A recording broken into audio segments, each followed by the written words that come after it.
Hallo zusammen, ich begrüße euch zu einem neuen Kapitel hier auf meinem Bücherkanal. Mein Name ist Pia und heute habe ich meine Leseliste für den Oktober für euch.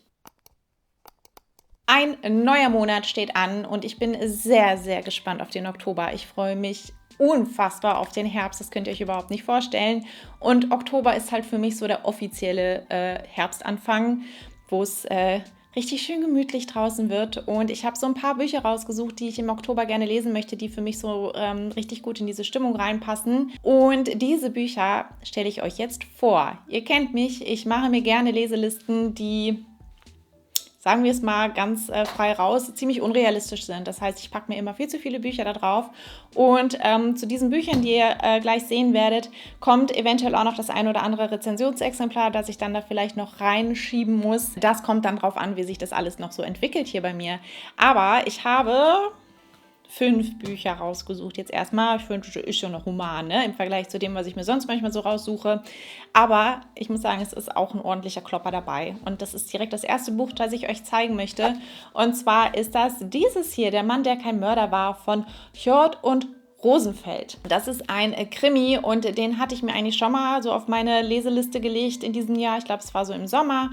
Aber dann habe ich es einfach nicht geschafft. Und ich bin aber super neugierig auf diese Bücher, weil ich so viele positive Sachen darüber gehört habe.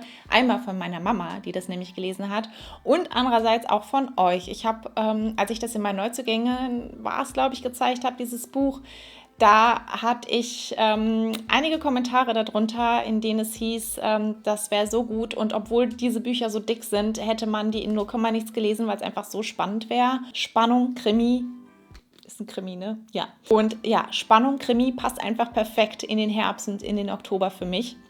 Das Ganze ist eine Reihe und das ist Teil 1. Und in dieser Reihe geht es um Sebastian Bergmann. Und Sebastian Bergmann ist halt Ermittler, aber wohl auch nicht so ganz beliebt. Hier geht es wohl darum, dass ein Schüler eines Elite-Gymnasiums ermordet wurde.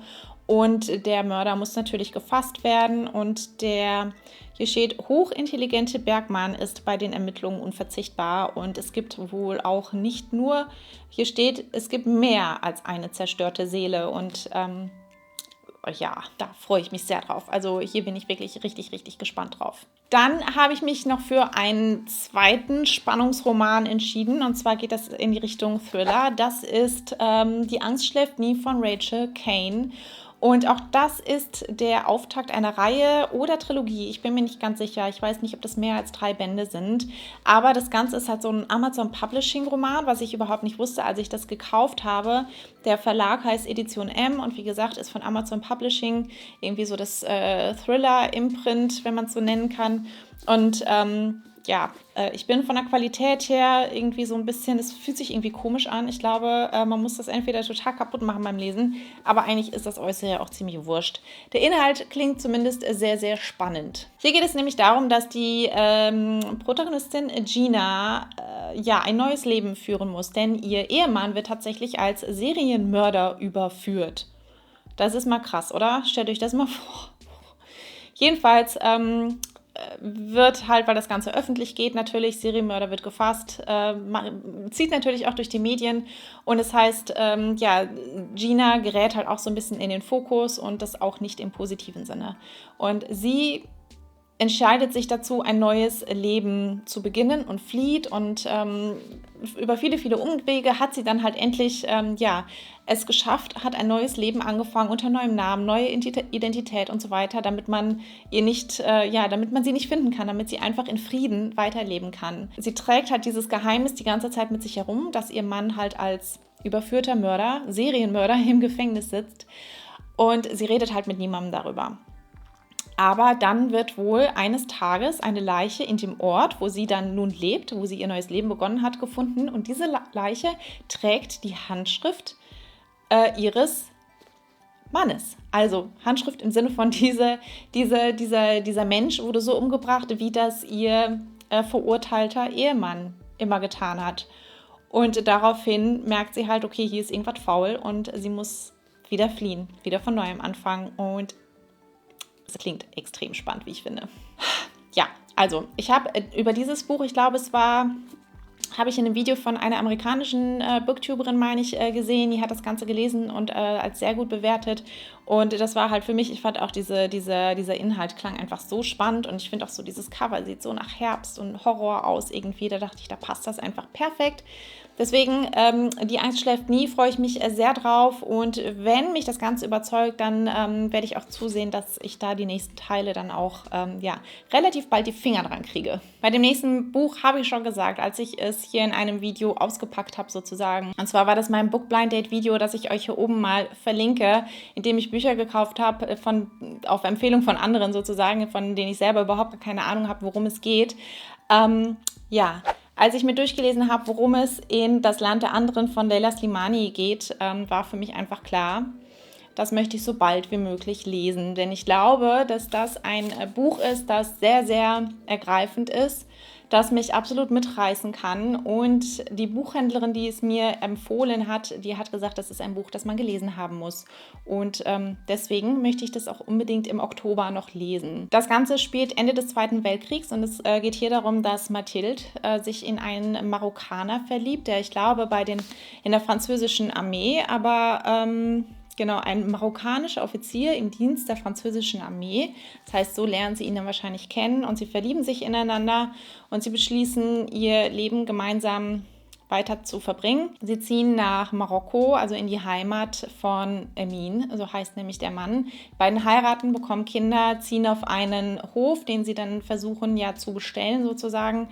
Und Mathilde freut sich sehr auf ihr neues Leben, aber stellt dann schnell fest, dass das Ganze nicht so schön ist, wie sie sich das in ihrer Fantasie ausgemalt ist. Sie begegnet sehr viel Rassismus.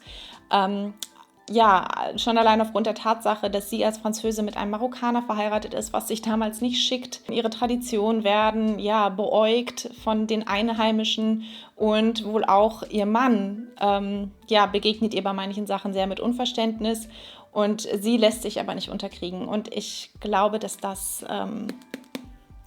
dass mich das absolut mitreißen kann. Und für mich war klar, als ich mir durchgelesen habe, worum es geht, war für mich klar, dass ich das ganz bald lesen möchte. Deswegen soll es dann jetzt auch im Oktober gelesen sein. Ich habe 2 Bücher hier von meiner 12 für 2021 Liste, weil es wird mal Zeit, dass ich da weiterlese. Ich habe viel zu viele ich habe diese Liste viel zu lange ignoriert und keine Bücher davon gelesen. Und Nummer 1 davon soll jetzt Grisha sein, Goldene Flammen von Liber Dugo, der erste Teil der Grisha-Trilogie.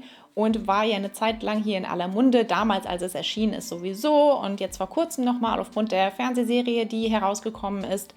Und das war auch mit so ein bisschen für mich der Auslöser, jetzt endlich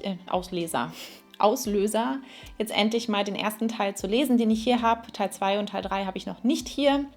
Ich bin aber sehr gespannt auf diese Geschichte. Das Ganze ist ja ein Fantasy-Roman und ich habe hierzu aber auch gehört, dass die Grisha-Trilogie noch mit am schwächsten irgendwo ist und dass die anderen Geschichten, die halt im gleichen Universum, im gleichen Grisha-Verse, heißt es ja, glaube ich, spielen, da doch um einiges besser sein sollen, wie die Krähen-Dilogie, meine ich. Das wurde mir zum Beispiel da empfohlen. Und in Grisha geht es darum, dass die Protagonistin Alina entdeckt, dass sie Kräfte hat, ungewöhnliche Kräfte. Und sie wird daraufhin zu einem Grisha in die Lehre geschickt. Und ein Grisha ist, so wie ich es jetzt mal so verstehe, ein Zauberer oder sowas. Ich muss sagen, ich habe da nicht so große Ahnung von. Aber das Ganze hat auch wohl eine sehr, sehr dunkle Seite. Und Alina fühlt sich aber sehr zu diesem Grisha hingezogen. Aber wie gesagt, das Dunkle lauert auch irgendwie. Und mehr weiß ich ehrlich gesagt nicht. Bin aber sehr gespannt. Es gibt ja sehr, sehr positive Stimmen, es gibt aber auch viele kritische Stimmen, die das Ganze halt doch den Hype so ein bisschen dämpfen und sagen, okay, es ist nicht so gut, wie manche sagen. Ich mache mir dann ja immer gerne selber ein Bild davon und bei Grisha freue ich mich da sehr drauf. Und das letzte Buch, das ich jetzt hier habe, ist Endgame, die Auserwählten von James Frey. Das ist der erste Teil der Endgame-Trilogie und auch dieses Buch ist auf meiner Liste 12 für 2021 und ich habe die ganze Trilogie schon zu Hause stehen und ich dachte, wenn das so spannend ist, wie es klingt, dann könnte ich die ja dann auch im November, Dezember noch beenden. Vielleicht. Teil 1 im Oktober und dann im November und Dezember dann jeweils Teil 2 und 3. Das Ganze ist eine Dystopie und es hat mich nur vom Klappentext her immer so ein bisschen an Hunger Games erinnert, an die Tribute von Panem. Ich habe aber auch schon gehört, nee, das soll ganz anders sein. Hier geht es nämlich auch darum, dass 12 Jugendliche irgendwie ja ums Überleben kämpfen müssen in einem Spiel. Und in diesem Spiel gibt es keine Regeln. Und was hier dieses Buch, ich weiß auch noch damals, als das erschienen ist, was das Ganze so interessant gemacht hat, dass wohl auch Rätsel in diesem Buch drin sind. Und da gab es damals bei Erscheinen auch irgendwie ein großes Gewinnspiel und so. Aber diese Rätsel, also die kann man beim Lesen halt sozusagen mitmachen, aber die sollen auch jetzt nicht ohne sein. Die sollen es wohl auch ordentlich in sich haben. Das ist so das, was ich gehört habe. Ja, ich bin einfach sehr, sehr neugierig auf diese Dystopie. Lese ich ja immer mal wieder ganz gerne. Und es gab diese Trilogie, also die komplette Trilogie hatte ich bei Avell, glaube ich, bestellt. Im Oktober soll es dann jetzt soweit sein. Ja, diese Bücher möchte ich sehr, sehr gerne im Oktober lesen. Schreibt mir gerne in die Kommentare, was bei euch für den Oktober auf der Leseliste steht oder ob ihr eins dieser Bücher vielleicht schon gelesen habt und wie es euch gefallen hat. Und dann nicht vergessen, dem Video einen Daumen nach oben zu geben. Und dann sehen wir uns hoffentlich nächste Woche beim nächsten Video wieder. Bis dann. Tschüss.